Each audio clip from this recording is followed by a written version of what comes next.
প্রস্তাব জমা করেছি এবং আমরা চাই এই সেশনে যে আর কয়েকটা দিন বাকি আছে তার মধ্যে অধ্যক্ষ মহোদয়ের ভূমিকা নিয়ে বিধানসভায় আলোচনা হোক আমাদের অনাস্থা প্রস্তাবে। আমরা এর আগেও দিয়েছিলাম, অধ্যক্ষ মহোদয় উপাধ্যক্ষ মহোদয়কে বিবেচনার জন্য দিয়েছিলেন এবং উপাধ্যক্ষ মহোদয় তার ক্ষমতা প্রয়োগ করে আমাদের অনাস্থা প্রস্তাব বাতিল করেন। আমরা তারপরেও দেখেছি যে কোনো পরিবর্তন মাননীয় অধ্যক্ষের হয়নি এবং তিনি যে কাজগুলো এই সেশনেও করছেন বা সম্প্রতি করছেন, এটা শুধুমাত্র একটা দলকে সমর্থন করা নয়, সংবিধানকেও তিনি মানছেন না। আপনারা শপথ গ্রহণের ক্ষেত্রে জানেন বিধায়কদের, সেখানে পরিষ্কার আইনে বলা আছে মহামান্য রাজ্যপাল, যিনি সংবিধানের প্রধান, তিনি অথবা তার মনোনীত কেউ শপথ বাক্য পাঠ করাবেন। রাজ্যপাল মহোদয় প্রথমে রাজভবনে শপথ বাক্য পাঠ করানোর জন্য আমন্ত্রণ করেন, ইনারা প্রত্যাখ্যান করেন। তখন রাজ্যপাল মহোদয় ডেপুটি স্পিকারকে দায়িত্ব দেন। ডেপুটি স্পিকার হাউসে থাকা সত্ত্বেও অধ্যক্ষ নিজে দুই সদস্যকে শপথ বাক্য পাঠ করান। পরবর্তী ক্ষেত্রে 4 জনের ক্ষেত্রেও রাজ্যপাল মহোদয়ের অনুমোদন ছাড়া শপথ বাক্য পাঠ করিয়ে তিনি সংবিধানকে এবং সংবিধানের যিনি কাস্টোডিয়ান তাকে চ্যালেঞ্জ করে সংবিধানকেই আক্রমণ করেছেন। যিনি সংবিধান মানেন না তার সাংবিধানিক পোস্টে থাকা উচিত নয় বলে আমাদের মনে হয়েছে। আমরা গত 3 বছর শুনেছি, কান ঝালাপালা হয়ে গেছে। এবারেও আমরা দেখছি মন্ত্রীরা এবং শাসক দলের বিধায়করা প্রশ্নোত্তর পর্ব বলুন বা আলোচনায় সব সময় কেন্দ্রীয় সরকার, প্রধানমন্ত্রী এবং বিজেপি শাসিত রাজ্যগুলিকে আক্রমণ করেন।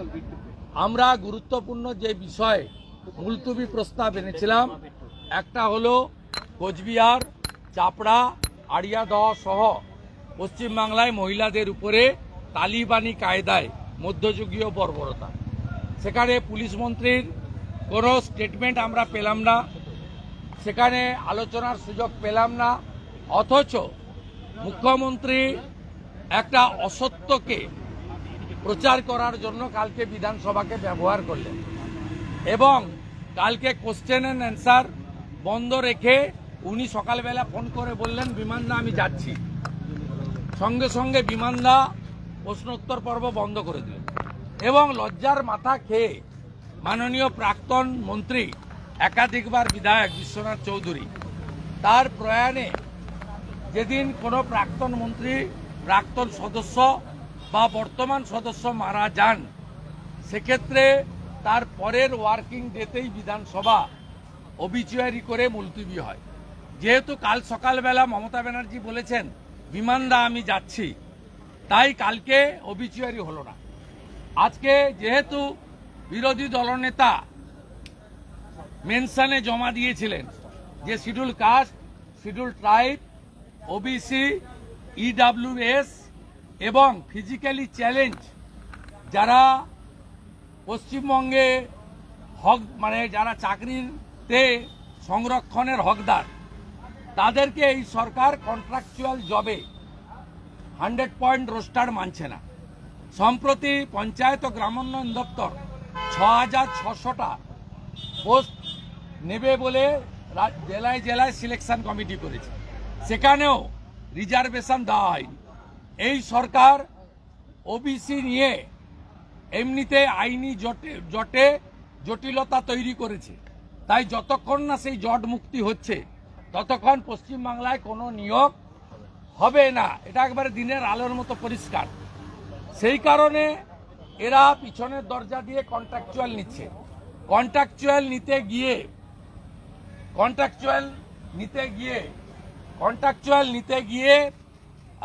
আজকে 100 roster SC, ST, EWS, physically challenge এবং যারা এক্সাম ক্যাটাগরিতে আছে, এক্স সার্ভিসম্যান, এনুমারেটর, তারা সংরক্ষণের সুযোগ পাচ্ছেন না। আমার যেহেতু বলার মেনশনে দিয়েছিলাম, তালিকা দেখে obituary and adjourn. এই হাউসকে দশকর্মা ভান্ডারে পরিণত করা হয়েছে, দলের হাউসে পরিণত করা হয়েছে।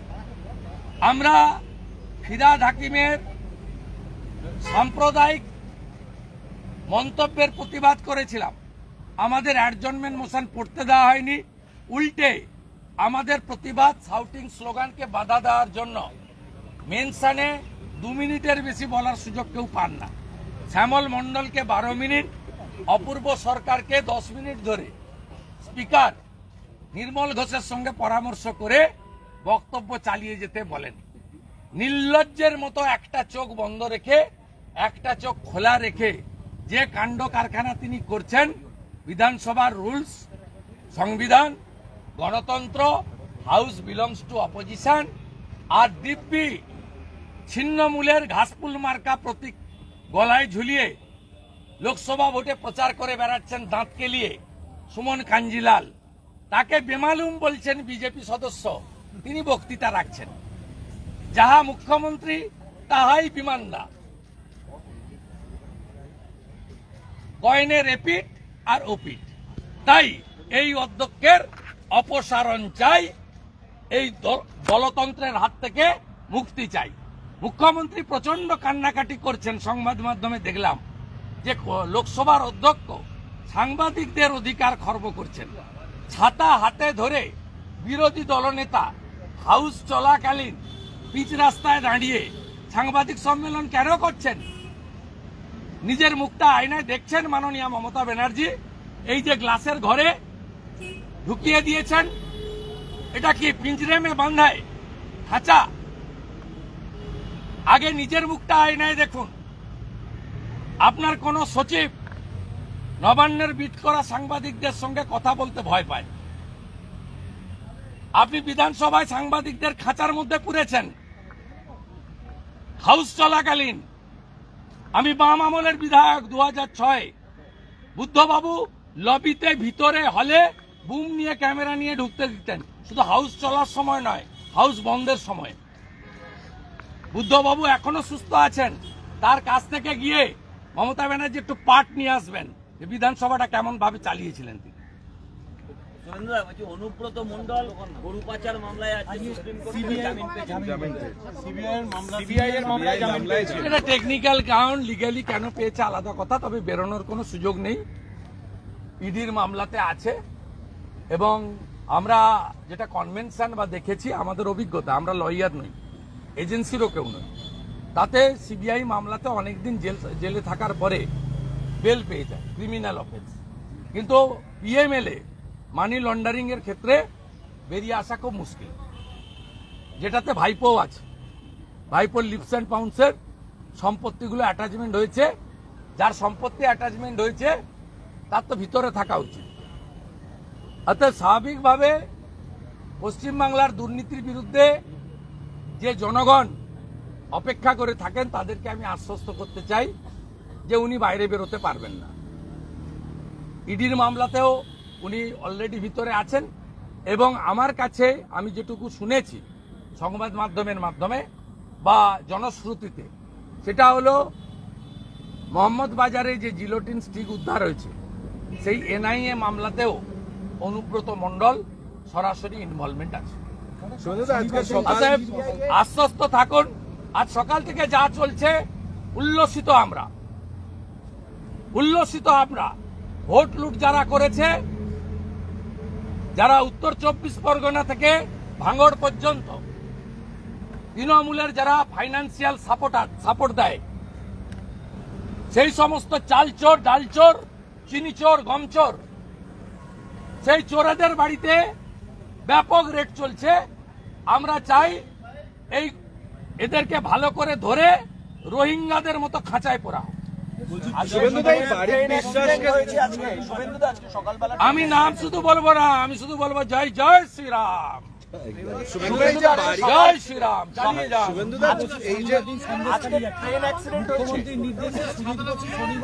সন্দেশখালী যাচ্ছে, কি বলবো? সুজিত বসু শনিবার সন্দেশখালী, আমার কি সন্দেশখালী তো বিজেপি লিড পেয়েছে, সন্দেশখালীতে তো বিজেপি লিড পেয়েছে। সন্দেশখালীর আন্দোলন যে সঠিক ছিল, সন্দেশখালীর ভোটাররাই আমাদের বলে দিয়েছে। বৃষ্টি নেই না?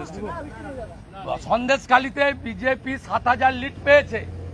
সন্দেশখালীতে মা বোনেদের উপর তৃণমূল যে অত্যাচার করেছে, মমতা ব্যানার্জি যে খুনি গুন্ডা মায়েদের উপর অত্যাচারকারী শাহজাহানকে সমর্থন করেছিলেন, তাই সন্দেশখালীতে মমতা ব্যানার্জির পার্টি তোলামূল হেরেছে, বিজেপি জিতেছে, রেখা পাত্র 7,000 লিড পেয়েছে।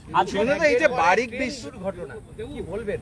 একের পর এক ট্রেন দুর্ঘটনা হচ্ছে, মানে এক মাসে তিনবার হলো। কি বলবেন এটা?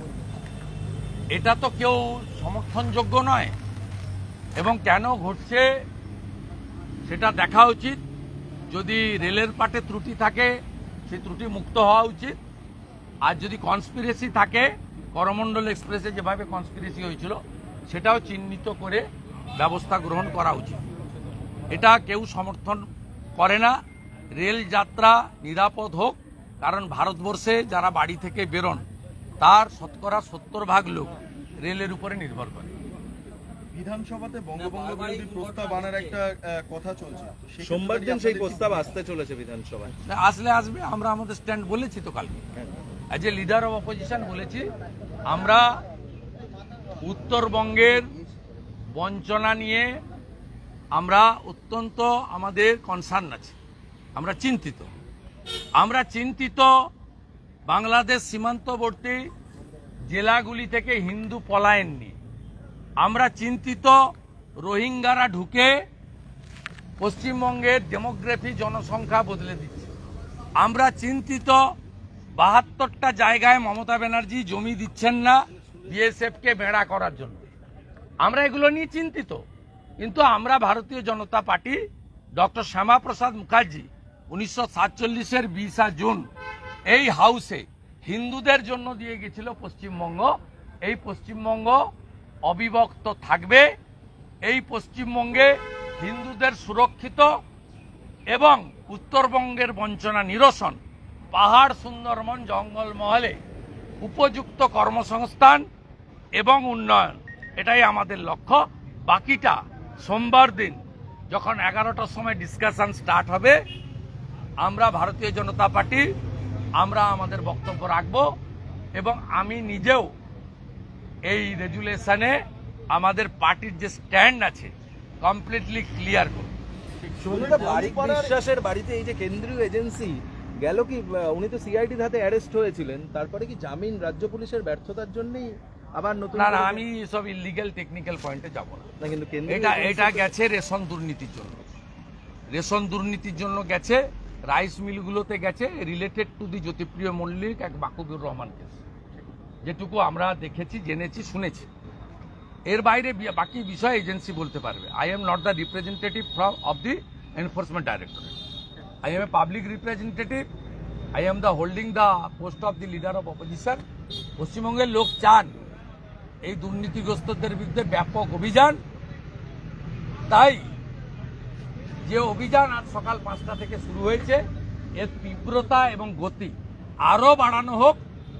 Teacher recruitment scam, municipal recruitment scam, coal scam, cow smuggling এবং রেশন দুর্নীতি। এরপরে উচিত, যেহেতু মাইন্স ইডির হাতে বালি এবং পাথর, বালি, স্যান্ড এবং স্টোন, এই করাপশনেও হাত দেওয়া উচিত। কারণ স্মল মাইন ইডির কারো পারমিশন লাগে না, ইডি এমনিতেই করতে পারে।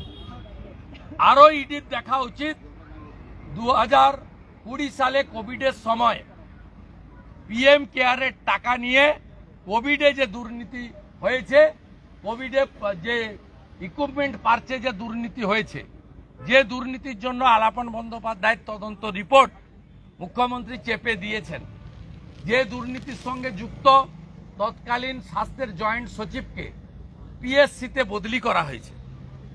আমরা চাই সেটাও দুর্নীতির আওতায় আসুক, এবং যারা ভেবেছিলেন ছাপ্পা মেরে মুসলমান ভোট নিয়ে রিগিং করে গণনা কেন্দ্রে জালিয়াতি করে 29টা ভোট পেয়েছি, তাহলে চোরেদের লাইসেন্স রিনিউয়াল হয়ে গেছে। তারা মূর্খের স্বর্গে ছিলেন, আজকের ঘটনা প্রমাণ হয়েছে, বাড়ি থেকে টাকা সরান, প্রয়োজন হলে পালান, বিপদ আসন্ন। এই তাক মাথায় আরে তারপর